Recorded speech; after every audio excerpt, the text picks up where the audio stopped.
There was a child's name scratched into the concrete wall of my parents' basement. Small letters. Uneven. Like a kid had done it with a nail or a key, and the name wasn't mine. I need you to sit with that for a second. Because I did. I stood in that basement with my phone, flashlight shaking in my hand, and I read that name over and over, like maybe I was misreading it, like maybe my brain was filling in something that wasn't there. But it was there, carved deep enough that it had survived however many years of paint and damp and silence. 4 letters. A name I had never heard anyone in my family say out loud. Not once. Not ever. My name is Maya Calloway. I'm 29. I work as a medical records analyst at a hospital in Portland, Oregon. And my entire job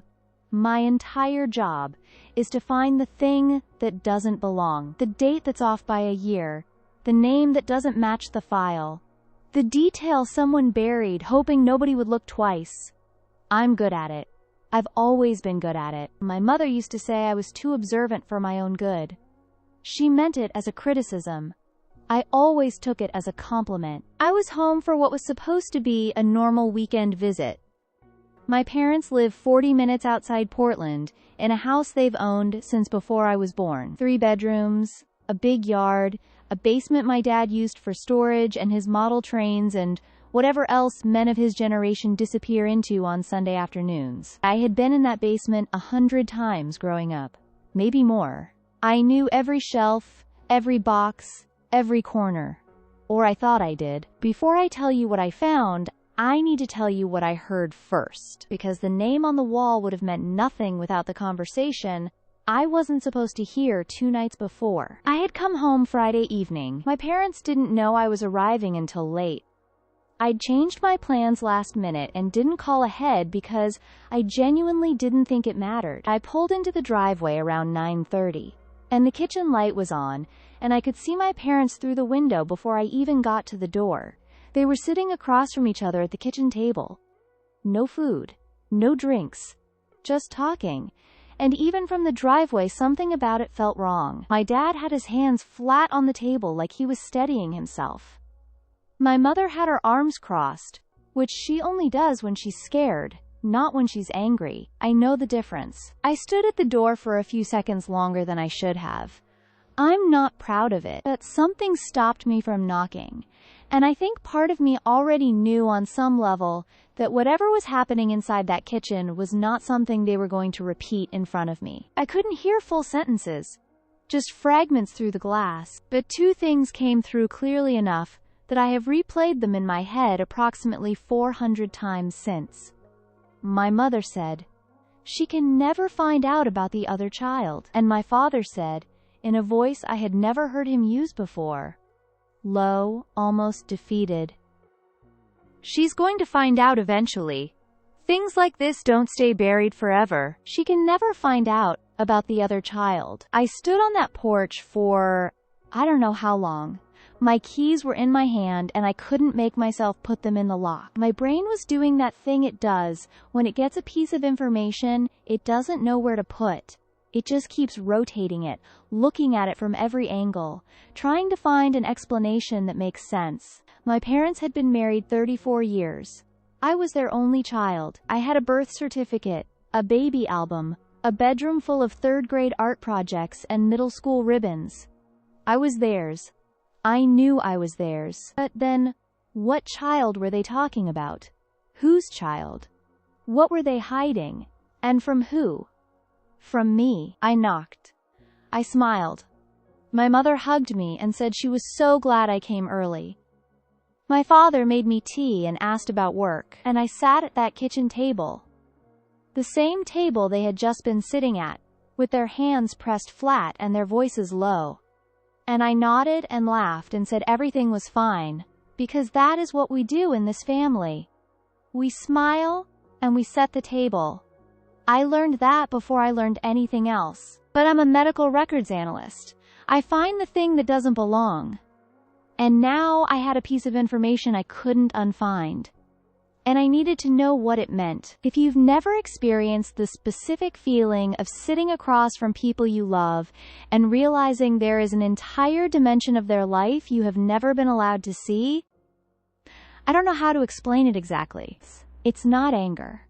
Not yet. It's more like the ground underneath a house when water has been slowly moving through it for years. Everything looks fine from the outside, but something underneath has shifted. And now that you know it's shifted, you can feel it every time you take a step. I spent Friday night in my old bedroom staring at the ceiling. I went through every memory I had of this house, this family, every conversation that had ever felt slightly strange or slightly too careful. And the thing is, once you start looking, you find them.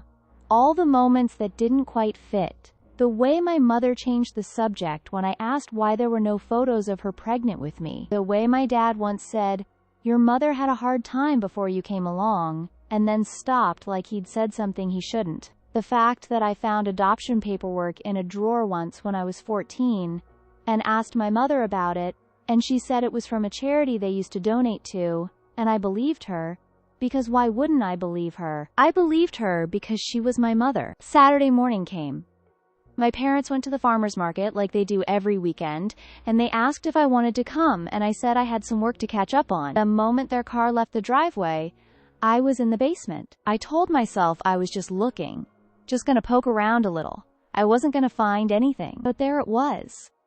At the far end of the basement behind a shelving unit, my dad had pushed so close to the wall that you'd only notice the door behind it if you were specifically looking for a reason the wall didn't line up right, and the door had a padlock on it. New. Shiny. Completely inconsistent with everything else in that basement. And on the wall beside the door, at about the height a 7 or 8-year-old child might reach, those letters carved into the concrete. 4 letters. A name I had never heard. And suddenly my father's voice in my head, "Things like this don't stay buried forever." If you're new here, please hit like and subscribe before you go anywhere. You're going to want to be here for how this ends. Stay with me. I took a photo of the name on the wall before I touched anything else. That was the analyst in me kicking in before the daughter could panic. Document first. Process later. The letters were uneven but deliberate. Whoever carved them had taken their time. That detail mattered to me, because a scared kid scratching something fast leaves different marks than a kid who is trying to make something permanent. This was permanent. This was someone saying, "I was here. I existed. Remember me." I stood back and looked at the whole corner. The shelving unit my dad had pushed against the wall was heavy. One of those old metal industrial ones with adjustable brackets, loaded with paint cans and toolboxes. It had been there a long time. The floor underneath it had a slightly lighter rectangle of concrete where it used to stand, before someone moved it in front of that door. And the paint cans on the shelves were old. Dried drips down the sides, some of them rusted at the rim. This wasn't a recent arrangement. This had been here for years. The padlock was recent, though. That was the thing.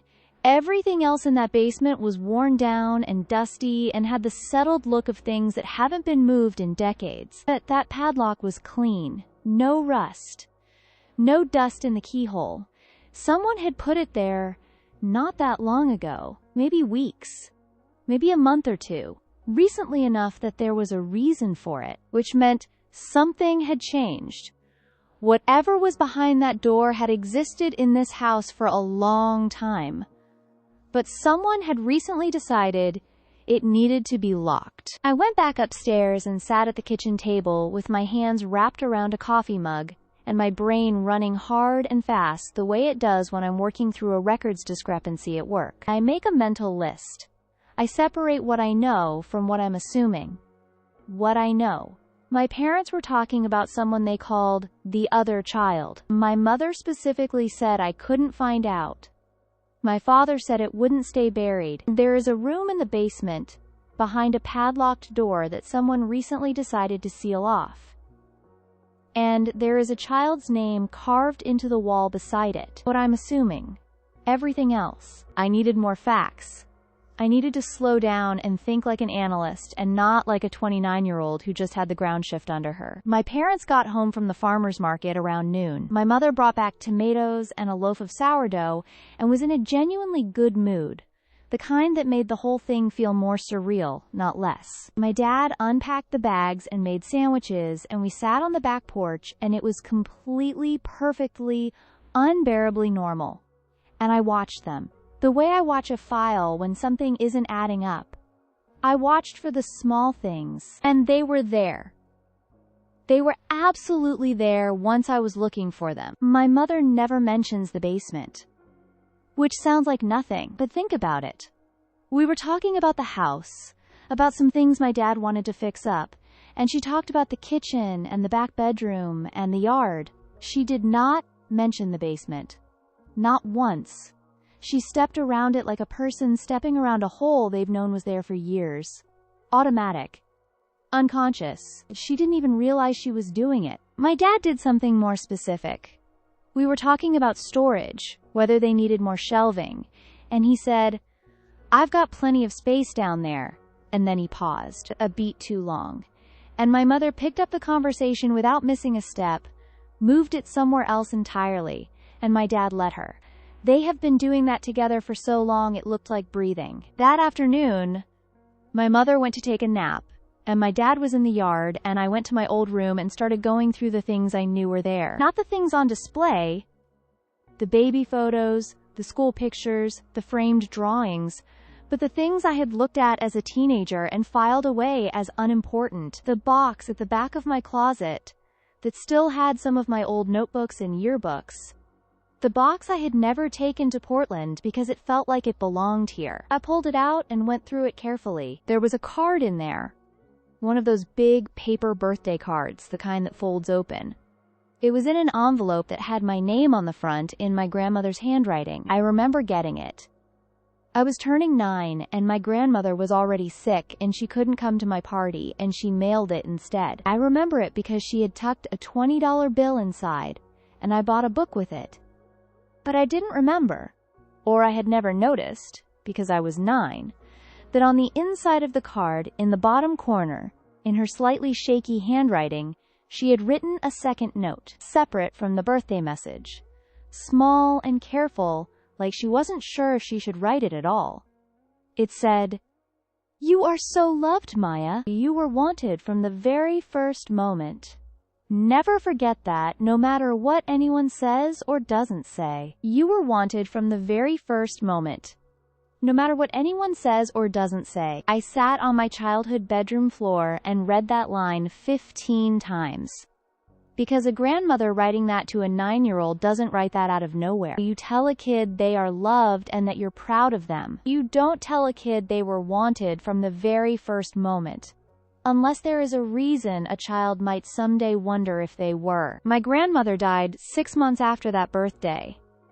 I never got to ask her anything, and my parents had never brought up whatever she might have known or thought or tried to tell me. And right now, sitting in this room, I was thinking about that locked door and that carved name and that sentence in my grandmother's handwriting.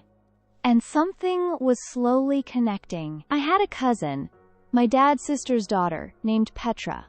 We weren't close. She was older than me by about 5 years, and had moved to the East Coast in her 20s, and we maybe exchanged birthday texts, and that was it. That she was the only other person in this family who might know something my parents hadn't told me, and she had grown up in this house for a summer once, the summer my aunt was going through her divorce, and she would have been old enough to see things and remember them. I found her number and I sent her a text. Just a casual one. "Hey, thinking of you, hope you're good." The kind of text that says nothing but opens a door. She replied in 11 minutes, which was fast for Petra. "OMG, Maya, was literally just thinking about you. Call me when you can?" That reply sat in my chest with a weight I didn't know how to describe. She was just thinking about me. Out of nowhere. After months of silence, or not out of nowhere. Not silence. Something was moving. I could feel it the way you feel weather before it arrives. I called Petra that night after my parents went to bed. I sat in my car in the driveway with the engine off and the windows fogging slightly, and I called her, and she picked up on the second ring. The first few minutes were normal. How are you? How's work? How's Portland? And then she went a little quiet. Not a comfortable quiet. A deciding quiet. And she said, "Can I ask you something kind of random?" And I said, "Yes." And she said, "Has anything been going on with your parents lately? Like, anything weird?" My heart did something complicated in my chest. "Why do you ask?" I said, keeping my voice even. Analyst mode. "I got a letter," she said. "Like, an actual physical letter, in the mail, about 3 weeks ago. No return address. Portland postmark. And it had my name on it, but inside it just said..." She stopped. I could hear her deciding whether to keep going. And then she said, "Inside it said, ask your Uncle David about what happened in 2001. Ask him about the room. Ask him what they did with Nora." And there it was. Nora. 4 letters. The name on the wall. I gripped my phone so hard my hand hurt. I said, "Petra, I need to tell you something." And I told her everything. The conversation through the window. The shelving unit. The door padlock. The name carved into the concrete. My grandmother's note in the birthday card. All of it. I talked for a long time, and she listened without interrupting, which was unusual for Petra, and when I finished, there was a long silence. "Okay," she said. "Okay, I need to tell you something too, and I don't know how much of this you already know, or how much I even know is true, because I was only 11, and nobody explained anything to me properly." She took a breath. "The summer I stayed with your parents, I was 11, you were 6. I remember there being another kid. A little girl. She was quiet. She didn't talk much. I remember her sleeping in the basement room. I didn't think anything of it at the time because I thought maybe she was some kind of foster kid or a neighbor kid staying over. I asked my mom about it once, years later, and she shut it down so fast I didn't ask again. But I remember her. I remember her name, because you two used to play together, and you would call her Nora." I had no memory of Nora. 0. Not the name, not a face, not a single image. And I know what you're thinking. I was 6. 6-year-olds don't remember everything, but you remember the kids you played with. You remember the names. You remember faces. I had nothing. And that absence of memory felt more wrong to me than almost anything else. "What happened to her?" I asked. My voice was very quiet. "I don't know," Petra said. "I went home at the end of that summer and she wasn't mentioned again. I just thought she went back wherever she came from. But Maya..." Another pause. "The letter. Someone sent me that letter deliberately. Someone who knows about Nora and knows our family and knows the room exists. Someone is trying to get this to come out." I spent that night completely unable to sleep. I lay in my old bed in my old room, and I stared at the ceiling, and I let my brain do what it does. Go through everything methodically, slowly, without panic. I needed facts before I could do anything. Petra's memory of a child. A name on a wall. A locked room. A letter sent by someone anonymous. My parents. Conversation. My grandmother's note. The next morning, I did something I had never done before in my life. I searched my parents' names in the Oregon State Court Records database. I have access to a basic version of it through my work. We sometimes need to cross-reference legal name changes in patient files. I searched my father's full name, David Arthur Calloway, and I found something. Not criminal. Not what I was afraid of. It was a civil filing. From 2003, a family court filing. The case was sealed, which meant I could see it existed but not what it said. But the filing was listed under a case type called Termination of Parental Rights. I was 6 in 2003. Nora, whoever she was, had been there that summer. And 2 years later there was a sealed family court case connected to my father's name. I need to be honest with you. Sitting in that kitchen searching my father's name in a court database on my phone while he made eggs 20 feet away from me was one of the hardest things I've ever done because I love my dad. I genuinely love him. He is the person who taught me to ride a bike and drove me to every school event and called me every Sunday since I moved to Portland. He is not a villain in my life. He is my dad. And I was sitting there building a case against him like he was a discrepancy in a patient file, and it felt like something was tearing quietly inside me. But Nora had been real. Petra remembered her. Her name was on the wall. And whatever happened in that court filing, whatever my parents had done or decided or signed away, it had been real too. I texted Petra. Found a sealed family court filing under my dad's name. 2003. Termination of parental rights. She replied almost immediately. Maya, what if Nora wasn't a foster kid? What if she was yours? I stared at that message for a long time. What if she was mine? I was 29. If Nora had been a little girl when I was 6, she would be in her late 20s or early 30s now. She would be out there somewhere. She would be a real person with a real life. And someone who knew about that room, about the letter, about the name. Someone was trying to make sure this story came out. The letter Petra received had a Portland postmark.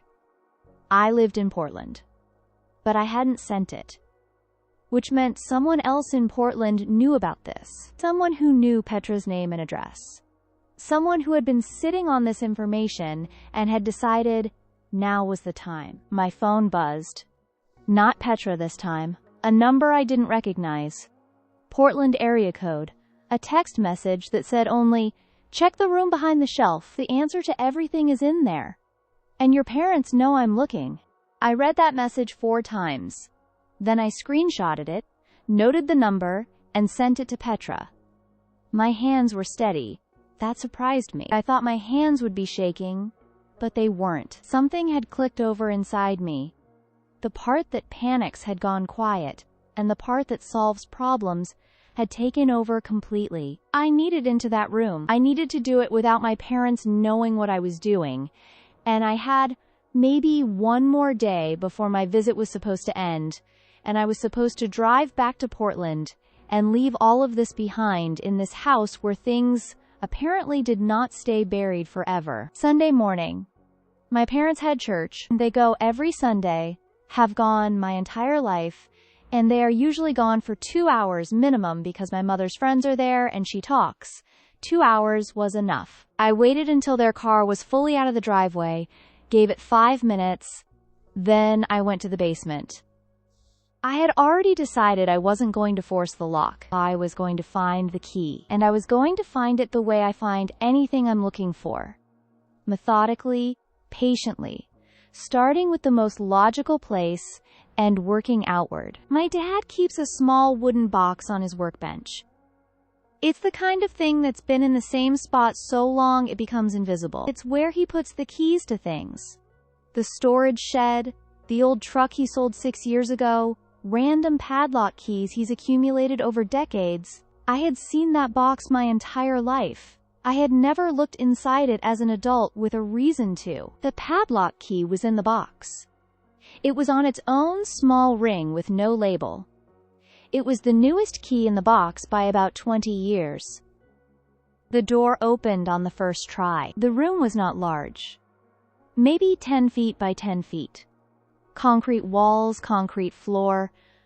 A bare bulb overhead on a pull cord. There was a small bed frame against one wall. A child's bed frame, white painted wood, the kind with a little headboard. No mattress, and on the shelves along the opposite wall, neatly organized, dusty but organized, were boxes.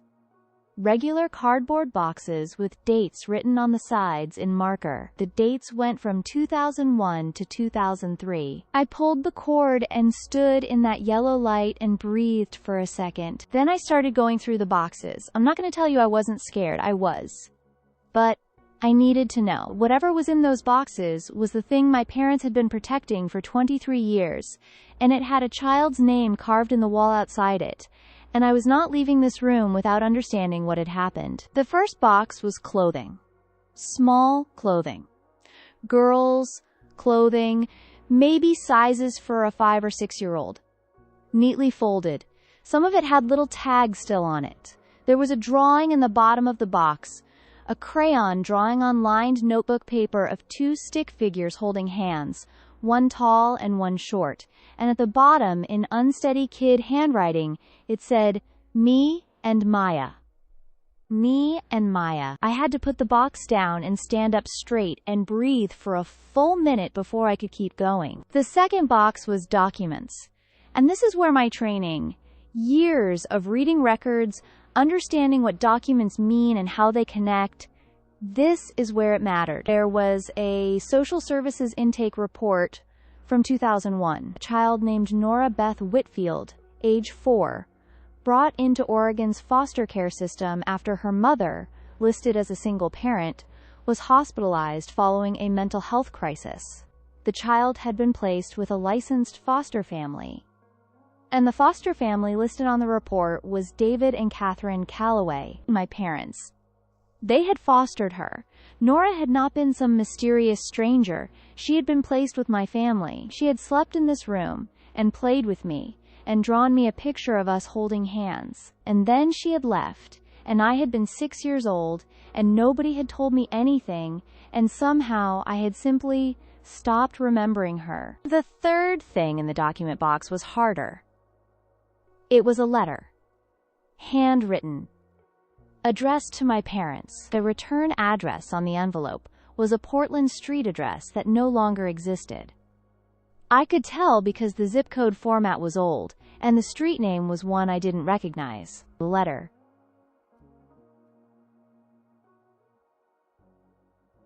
The letter was from a woman named Diane Whitfield, Nora's mother.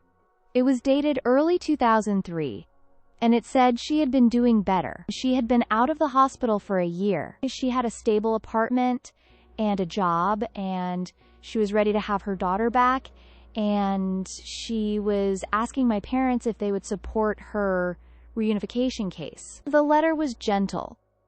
Not angry, the kind of letter you write when you're terrified but trying to be dignified. She said she knew Nora had been loved and cared for, and she was grateful. She said she just wanted her daughter back. I looked at the dates again. The letter was from early 2003. The sealed court filing I had found was from later that same year. Termination of parental rights. And Petra had said Nora wasn't there at the end of that summer, which was 2001. So Nora had been placed somewhere else between 2001 and 2003, and her mother had tried to get her back. And then there had been a court case. What happened in that court case? The last thing in the document box was a single photograph. A little girl and a little girl. One of them was me. I recognized the blue dress. I had seen photos of myself in it. The other girl was small and dark-haired, and looking directly at the camera with a very serious expression. On the back of the photo, in my mother's handwriting, Maya and Nora, summer 2001. I took photos of every single document, every page, every box. I put everything back exactly as I had found it. I locked the room. I put the key back in exactly the position it had been in. And I went upstairs, made myself a cup of tea, and sat at the kitchen table. I replied to the unknown number. I said, "I've been in the room. I need to know who you are and why you sent that letter to my cousin." The reply came back in less than 2 minutes. It said, "My name is Nora, and I've been looking for you for 3 years." I sat with that message long enough that my tea went cold. Nora. The name on the wall. The girl in the photograph. The 4-year-old in a social services intake report, whose mother had asked for her back, who had somehow been separated from my family, who had grown up somewhere I didn't know, and was now, right now, on the other end of a text message, calling me by name. She had said she'd been looking for me for 3 years. Not for my parents. For me. And she had found Petra first, and sent that letter to draw something out, to see what would happen. and somehow she had gotten my number and sent me directly to that room. I typed back, "Can we meet? I'm in Portland after tomorrow," she replied. "I'm already in Portland." Of course she was. The postmark on Petra's letter. She had been here this whole time. We met Tuesday evening at a coffee shop I picked. Neutral, public, well lit. I got there 15 minutes early and sat facing the door because I needed to see her before she saw me. I needed a moment. I don't know what I was expecting. What I got was a woman about 32 or 33, dark hair, serious eyes, wearing a green jacket and carrying a bag over one shoulder, who walked in the door and scanned the room and found me immediately. Like she already knew what I looked like she had been looking at photos of me the way I had been looking at that photograph of us. She sat down across from me, and for a moment neither of us said anything, and then she said, very quietly, "You have the same face you had when you were 6. I would have known you anywhere." I don't know how long we sat there. It felt like a long time. She told me everything she knew, and I told her everything I had found, and we built the picture together the way you build something from two sides of a puzzle. Here is what happened. Nora's mother, Diane Whitfield, had been a young single mother who had a mental health crisis, a serious one, in 2001. Nora had been removed from her care and placed with my parents as a licensed foster family. She had lived in that basement room, a proper room, set up for her, with a bed and toys, for about 8 months. And then the state had moved her to a different placement. My parents hadn't had enough space, or the right certifications for a longer-term placement, or something procedural. Nora wasn't entirely sure on that detail. She had been moved. Her mother spent 2 years getting stable. She had done it. She had done everything the state asked. She had gotten her job, her apartment, her documentation, and in 2003, she had filed for reunification. And the state had supported her. And the court had agreed. And Nora had gone back to her mother. The termination of parental rights case was not my parents terminating Nora's rights. It was the state formally closing out the foster arrangement. I had read it wrong, or I had read it with too much fear. My parents had not taken Nora away from her mother. They had fostered her for 8 months, and then the state had moved her onward through the system, the way the system works, imperfectly and procedurally, and Nora's mother had eventually gotten her back. That was the less terrifying part. Here is the part that sat heavier. When Nora had started looking into her own history 3 years ago, she'd been in therapy, she'd wanted to understand her early childhood, which she remembered only in fragments. She had found the Callaways, my parents. She had reached out to them directly. She had sent them a letter. And my parents had not replied. She had sent a second letter.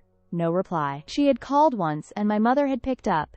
And when Nora had said her name, my mother had said, "I'm sorry, you have the wrong number," and hung up. That was the part that made me sit back in my chair and press my fingers to my eyes for a moment.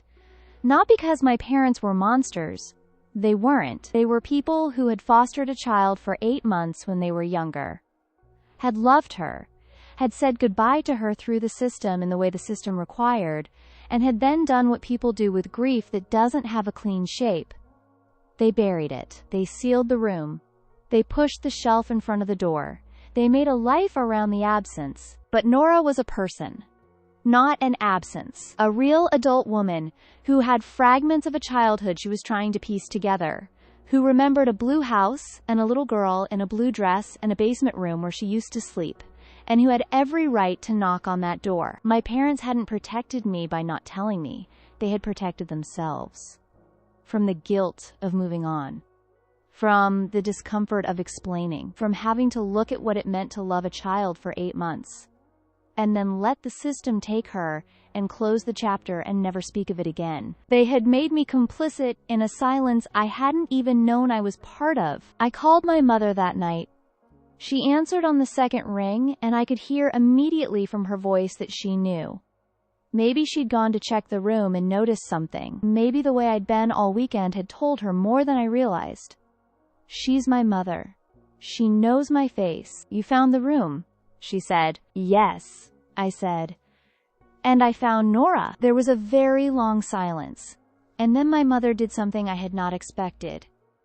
She started to cry. Not the controlled crying she does at movies or at church. Real crying. The kind that means something has finally broken loose, that has been held in place for a very long time. I didn't know how to explain it, she said. I didn't know where to start. She was there, and then she wasn't. And every year that passed made it harder and not easier. We weren't bad people, Maya. We didn't know how to carry it. You hung up on her, I said. Another silence. I know, she said. I know. We talked for a long time. I'm not going to give you the whole conversation because parts of it belong only to us. But by the end of it, my mother had agreed to call Nora. Not because I made her. Because she knew it was the only right thing left to do. My dad came on the line near the end, and he was very quiet and very careful, and he said, "Is she doing okay?" Meaning Nora. And that question, that quiet, worried question, told me everything I needed to know about who my parents actually were underneath the silence. They weren't people who hadn't cared. They were people who hadn't known how to live with caring and losing at the same time. That was 3 months ago now. I'm not going to pretend it's been clean or easy. Nora and I have had coffee 4 times. She's funny, actually. Dry and quick. The kind of person who makes a cutting observation and then looks immediately at the window like she didn't say anything. She has a scar on her chin from falling off a bike, and she drinks her coffee with way too much sugar, and she's training to be a social worker, which feels like the kind of full-circle detail that would only happen in a story, except this is real. She met my parents for the first time 6 weeks ago. I was there. It was quiet and careful and imperfect and real. My mother hugged her for a long time. My father shook her hand and then hugged her too, which is not something my father does easily. Nobody pretended it wasn't complicated. Nobody pretended everything was resolved. Nora had questions they couldn't fully answer. They had guilt they couldn't fully express. They are figuring out what, if anything, they are to each other now. It's slow. It's uncomfortable. It's the messy, real version of something that has no neat ending. But the door is open. The shelf has been moved away from the wall, and the name that was carved into that concrete by a small child who wanted to be remembered. She doesn't have to fight to be remembered anymore. I keep thinking about my grandmother's note. You were wanted from the very first moment, no matter what anyone says or doesn't say. I think she wrote that because she knew something. I think she could see, even then, that there were things in this family that lived in sealed rooms and careful silences, and she wanted me to have something that couldn't be sealed. Something that said, you matter. What happened matters. Don't let them convince you to forget. I didn't forget. And neither did Nora. If this story stayed with you, if it made you feel something real, please hit like and share it with someone who needs to hear it. Leave me a comment and tell me what moment got to you. And if you're not subscribed yet, this is your sign. I'll see you in the next one.